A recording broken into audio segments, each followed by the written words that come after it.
welcome, Claire Pascoe. I had a little chat with you earlier today to hear about your journey, and I'm really looking forward to everybody hearing why you joined the Academy. You actually started with the Ready for Trouble challenge, which is brilliant. But Claire's got a great story, and it's actually a familiar story.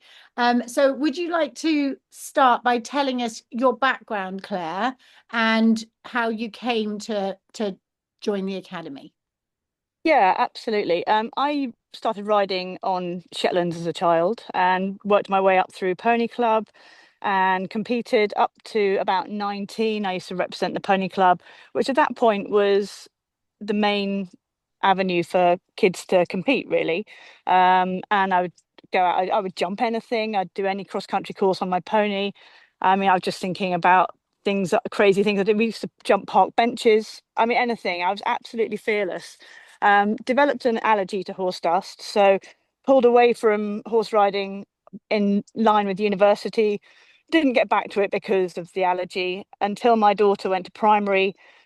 She had a hard time at school, so I got her into riding, knowing how empowering it is to be just around horses and, to have these wonderful, amazing, massive animals doing what you want because you're kind to them.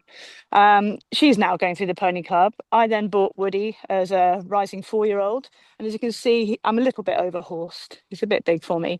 So we had, I always think that's a good idea when you're right back at the very beginning of your journey to get yourself a young 4-year-old. yeah, what could go wrong? But my friend who runs the yard, she's backed loads. I've seen how wonderful her horses are, so I felt that together we could do it. Brilliant.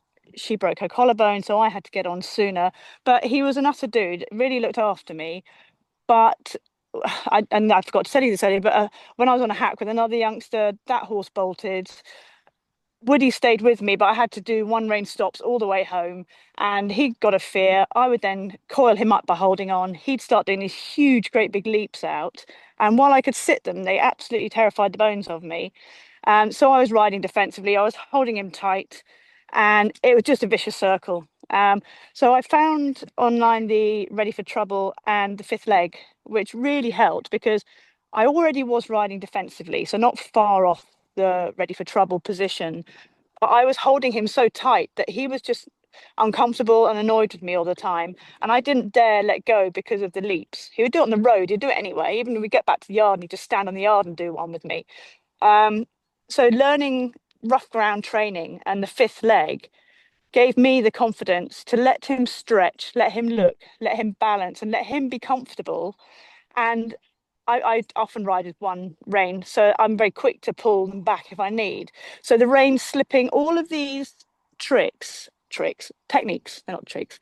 Um, I just did out hacking, and he thanked me by no longer trying to ditch me.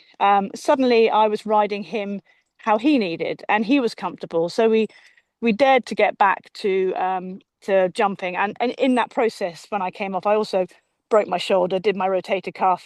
So I had 6 months on the ground, and that was the time I found the academy when I was looking around and trying to rebuild utterly shattered confidence. He scared me. It scared me getting on him. Now my daughter's now gone and bought a baby pony, little where is he? Eating over there. Oh, A little baby Welsh. I mean, why not buy your daughter a Welsh G baby, honestly? But and so she's now bringing him on, and together we've done rough ground training out and about. We'll go up and down anything.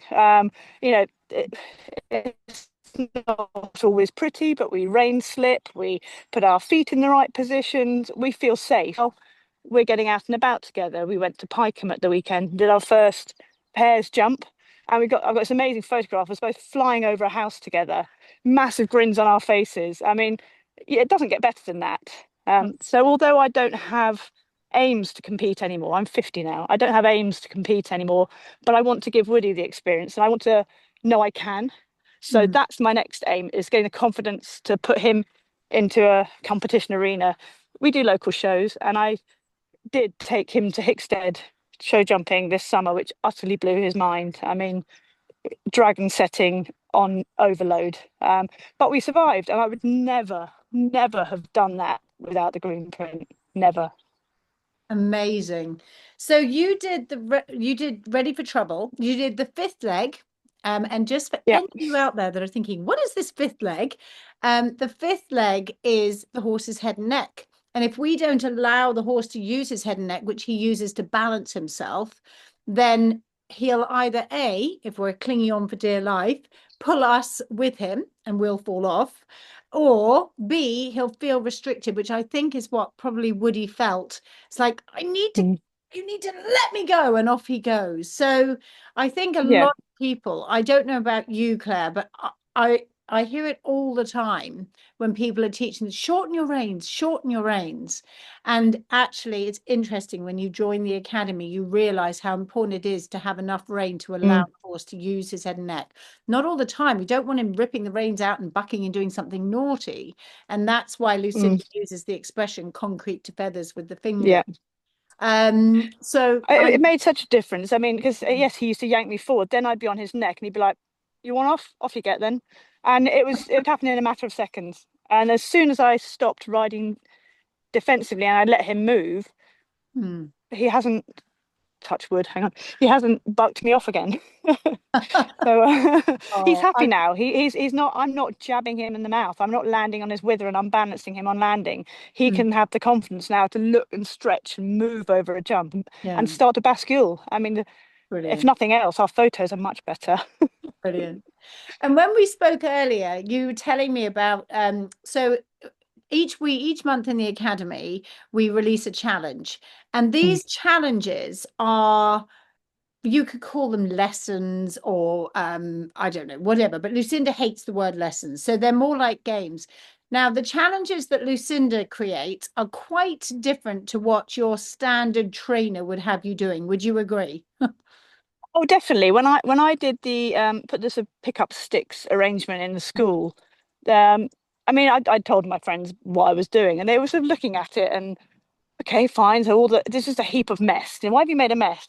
And then put tires out, and I put things, and like, we use potties to raise up. We're not posh enough for cavalettis. We just use potties. I had all this stuff, and it looked like a fly tips school. And then we just rode the horses around it, and but it was brilliant because they were just looking at it and they're going over it. And Woody likes to drag a leg. He's a bit lazy at times. He's Irish Giraffe cob, and the cob comes out quite often.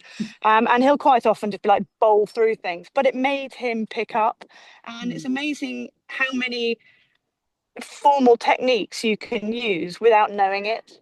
mm, I had to leg yield. I had to turn my body. I had to, let him see and explore. And, before I knew it, I was probably doing half a dressage lesson without even being aware of it. yeah. So You yeah, and you can, and like the last lady said, you can do it out. You don't have to have a school. You can use logs on the floor. You can use a cone or whatever, anything. yeah. And you were talking about, so last year we did No Stirrups November, which I Mm. thought was very fun. Well, yeah. It had its moments of fun. Yeah, no, my daughter's amazing at that. She now will do a run of grids with no stirrups, Oh, flat out. Yeah, I'll walk and trot quite happily. I'll do a bit of canter. I won't jump without stirrups. But yeah, it's amazing how it gets your leg into the right position. And then when you put your stirrups back and you think, oh yeah, no, I sit in the wrong way. And it's that muscle memory, all of this gentle repetition to retrain from the pony club kick and pull and yank and come on, just kick and pull them. It's like no, it's so different now. It's like using your body, your legs. It's the mm, hands really are just stabilizer. mm, They're there almost for a comfort blanket. They do very little these days. yeah. So yeah, no, there's no stirrups. November was an interesting one. So Claire, if you're because I know when we talked earlier, so we have members that come on every single live, that do the Mm. challenge, they're in the Facebook group, they're posting, then doing all kinds of stuff. But I know you're not Mm. that member, are you? No, I kind of 'cause I run my own business. I have slightly odd hours sometimes, and I I don't always depend on them. I sometimes catch up later. But I mean, I'll pick and choose and cherry pick the ones that are really are like I must see that, and it's lovely to make time. And 8 p.m. is perfect for a UK a member, because you can sit there with a glass of wine and you feel like you're in a room with friends, just watching a really interesting conversation. So like learning about the horse's vision, that's something I never really would have been exposed to before. And people like, I mean, crikey, Ross Cantor, that's amazing, isn't it? So it's amazing to listen to the talks and the people, and you don't have to watch them live. You can watch them at any time, and you can go back and rewatch and re-listen. So there's no pressure. It's really adaptable around busy lives, as well as if you like the routine. And carving out the me time each Monday is great, but equally no pressure. Yeah. Amazing. Oh, well, I can't thank you enough for coming on, Claire. And I love hearing these stories because I see the faces on the screens and all of that, but you don't find out actually how the Academy is helping, what's going on in their lives. We just love hearing about anything to do with horses anyway. We're obsessed with horses. So I don't know if Lucinda and I, whenever we're talking, it's either about tech because she can't do it and I'm having to help her fix her phone or whatever, or it's about horses. There is no other conversation that ever goes on. Occasionally we talk about finding her a man, which is an impossible task. So okay, Claire, thank you so much for coming on. I will let you get back You're to very your welcome. duties with Woody, and Thank you. I will say goodbye.